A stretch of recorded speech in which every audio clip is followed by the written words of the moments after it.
Hey, good morning. How are you, folks? It is Saturday morning, and we are back to dreary this morning. But we're not going to let that stop us in moving forward with whatever we're passionate about and what makes us happy. So don't let the dreary day get you down. Think about the silver lining. So there are lots of clouds, lots of silver linings, right? The days when it's not so sunshiny, maybe it does feel make us feel like we don't want to do anything, and just maybe we want to sleep in, but maybe that's a time to take a break. We all need to take a mental health day, take a break, rejuvenate ourselves, take a bath, do some exercise, all those things that maybe personally rejuvenate us. So maybe the dreary weather and how we feel is telling us maybe just take a break from what you're doing and let yourself know that that's okay. So that's not what I'm here to talk about today. I am here to talk a little bit about last week. I shared what I was going into to learn some things that were really my weakness and things that I'm not real strong at. And so I am exercising that not very strong muscle of doing math, doing real estate equations, using a financial calculator. Excuse me. So this week, I am going to talk real quickly about getting back to our strengths. So, finding what your strengths are and what you're good at, because it's really important that you set your goals in a way that you can accomplish them using your strengths. And so, as entrepreneurs, the vision is, we want financial freedom. We want to take back our time. That's what a lot of real estate investors are focused on, uh, creating passive income so that we can take back our time. However, until we get to that point where we're what I would say is an ender is that person who has all the passive income they need. They have what they need for retirement. They don't really have to do anything in order to live and be live the life that they want. But until we're there, we still have a job to do every day. And so, if we're not leveraging our strengths for that job that we set ourselves up to do, then we're probably not going to do very well. And sometimes we get stuck in those ruts. And I've been there. I'm just like getting myself out of a rut where, I kind of created this job for myself based on what I thought I needed to do in order to generate an income. But it was awful for me. And so I stopped and I thought for a minute, well, longer than a minute actually.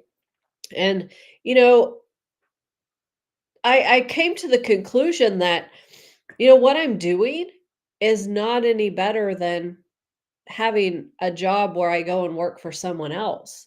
It's actually worse because I don't really have any guaranteed income as an entrepreneur. So why am I doing something every day that I don't like to achieve nothing? I might as well go back to work and do something every day that maybe I like. Maybe I don't love it, but maybe I like it okay. I liked my job. I enjoyed building relationships, partnerships with people, creating connections, and developing products and bringing great products to people. So I liked my job before, but there were a lot of difficulties within that. Within a corporation, there's just a lot of cultural things and different things that you have to deal with. So I didn't want to deal with that anymore. But going back to a job that I like, maybe would be better than working a job in my own business that I don't like and having to get up and go, oh my God, I have to do that again today. So I thought about it for a good long time and decided, what am I doing? What am I doing? And where that led me was I really need to reevaluate my goals. Because in my goal setting, I had uh, outlined some things that I wanted to achieve in 5 years, and I'm like, why did I put that down for 5 years? I really want to be doing that now. So I need to refocus my time on those things that I really enjoy doing. And so I have now taken pen to paper and started to reevaluate and started with my someday goals and my 5 year goals. So that's how I break them out. And then my 1 year and monthly, and then daily. What are my daily? And I'm going to say habits. What are my daily habits going to be to get me towards those goals? So this is what we do in goal setting and visioning.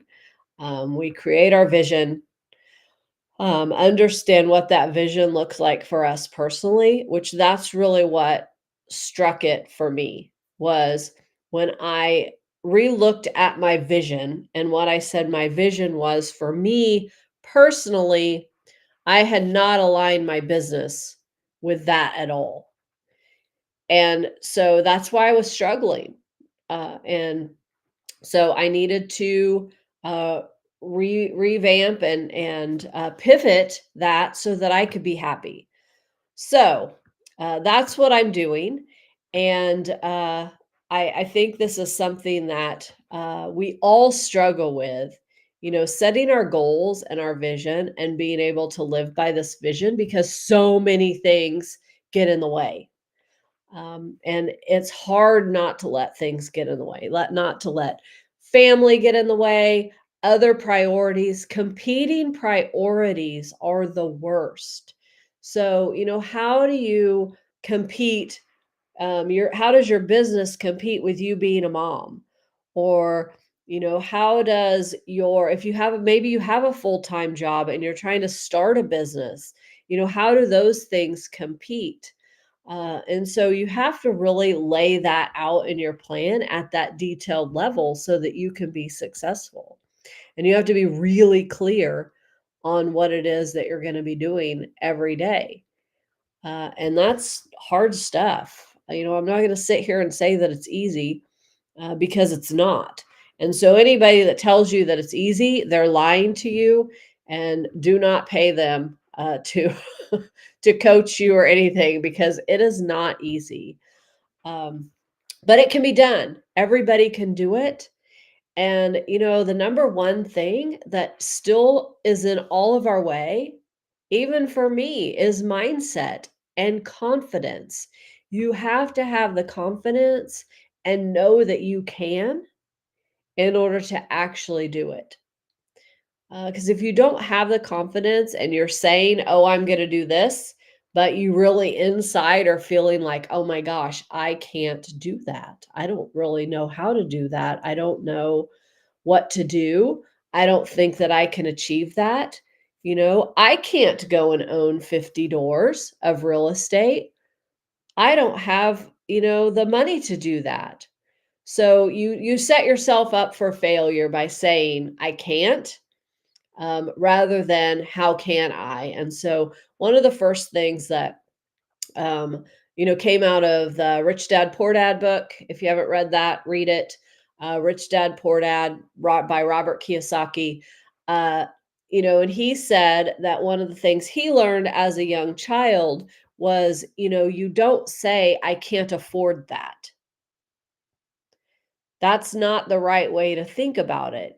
It's like, yeah, maybe you don't have the money in your bank account to go out and buy a new car today or to go buy that real estate today, or to buy whatever it is, go out to eat even.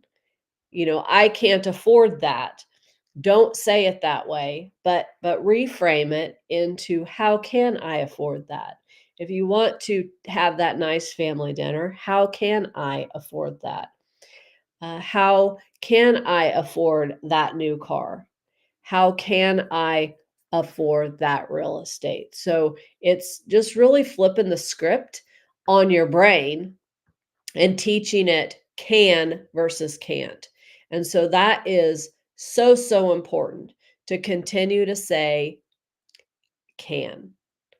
The other thing that has really stuck with me is, and this wasn't from Robert Kiyosaki. I honestly can't even tell you where this came from. But when you're looking at, who do you aspire to be? You aspire to do these things, and you want to do these great things, and you think, "Oh, that person's so great. I wanna be just like them. Look at them. Look how great they are. They're just killing it. I love to watch them. I'm so motivated by them. They're doing all these great things," whoever it is. Maybe it's Warren Buffett, maybe it's Tony Robbins, um, maybe it's, Taylor Swift, that's the big thing. So, Taylor Swift, everybody who didn't know Taylor Swift before now probably knows Taylor Swift, but whoever it is, whoever you aspire to be, um, don't tell yourself that you can't be that. Why can't you? Why not you? So when somebody else can do something, why not you? So I hope that sticks with you and you uh, know that you can, but you have to set up the strategy and the goals and the steps to take every single day so that you can get there. Because if it's just, a dream is a dream, but you get to the dream by taking actions. Clear, concise actions every single day to get to that dream. So, what are the actions that you're going to take? We can help you lay those out. Because it is hard. I struggle sometimes doing it for myself because I just get so like boggled up in my mind, my own brain, and I second guess myself and I question myself and I overthink everything. So, if you're like me, having folks to help you walk through that and doing that, in a setting where it's supportive and you don't have to feel alone and you also don't have to feel like you're being judged. Because sometimes I feel like, "Caw, you know, I don't know what I'm doing here and I teach this stuff." But it is hard to do for ourselves. Sorry about Miles over here. I don't know what he sees outside. He sees something. So, uh, so if you are ready to redefine your vision, and vision can apply to a business, personal, relationships, family. I mean, you can wrap a vision around any segment or part of your life. So it really doesn't have to be business. I focus on business, but it doesn't have to be business. It can be wrapped up around any segment of your life. That is really important for you to work on. But it's the same process. You envision what that part of your life would look like, um, if it were perfect, and what you want out of it. So, and then you work backwards from there because that's what you're always working towards. And so you put your plan together, you're actually working backwards. So I'm here today to inspire you to get your vision in order. If you don't have one, that's okay. Don't feel bad. We can help you with that. You have the opportunity. I actually have a free vision template that can get you started with that. Um, I think I actually have 2 forms. I have a visual one, that's pictures that is built, on Canva, and then I have one that is, words. It's just a PDF or Word document. And those really resonate best with me. I'm not much of a picture, so the visioning with the pictures and, cutting things out of magazines, which I don't think many people do that anymore, these days. That never resonated with me, so I went with something that was more, um, focused on, the words. What are the words? What is it that I want to say? And so when you say the word, then you can see it in your head and you can envision it. That's where you see the picture. It's not on the board. So if you are at all interested in that vision template, let me know and I will get you the link so that you can access that. I'm also in March going to be uh, launching a master class for business visioning uh, and goal setting. And we will have a virtual option as well as an in-person option. And this weekend, if you want to sign up this weekend, I am offering half off of the current price. So get it for 50% off. Let's get together and get your vision done. Um, so enough about that. Um, I guess I want to wrap up today just with, a little bit of encouragement. Um, right before I got on here today, and I am a huge, huge dog advocate, cat, animal lover. We've done rescue. We will do um, most anything to save a dog if we can. Um, we haven't really fostered lately because of our own dogs, but there's always people out there posting, that they need to rehome their dogs.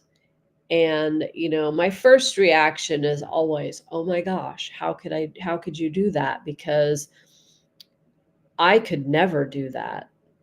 I could never separate myself from one of my animals. Um, and that's me. And that's who I am. And that's true.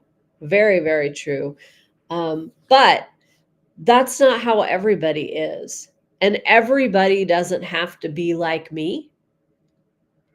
And I shouldn't judge people for those decisions because one, I don't know the backstory, and it could be a real shitty backstory. I mean, pardon my French, but it could be that they really are just a nasty person because those people do exist.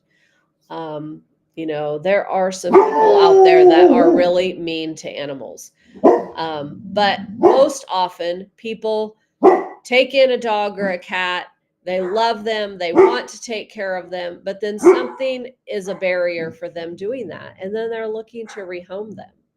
So when you see people asking for help, be kind. Be kind and don't judge. Offer to help, find out what the situation is, and see how you can truly be helpful and not judge, because judging does not help anything. And I'm going to get off here because it's like going wild here, and I apologize for that. So I will catch you all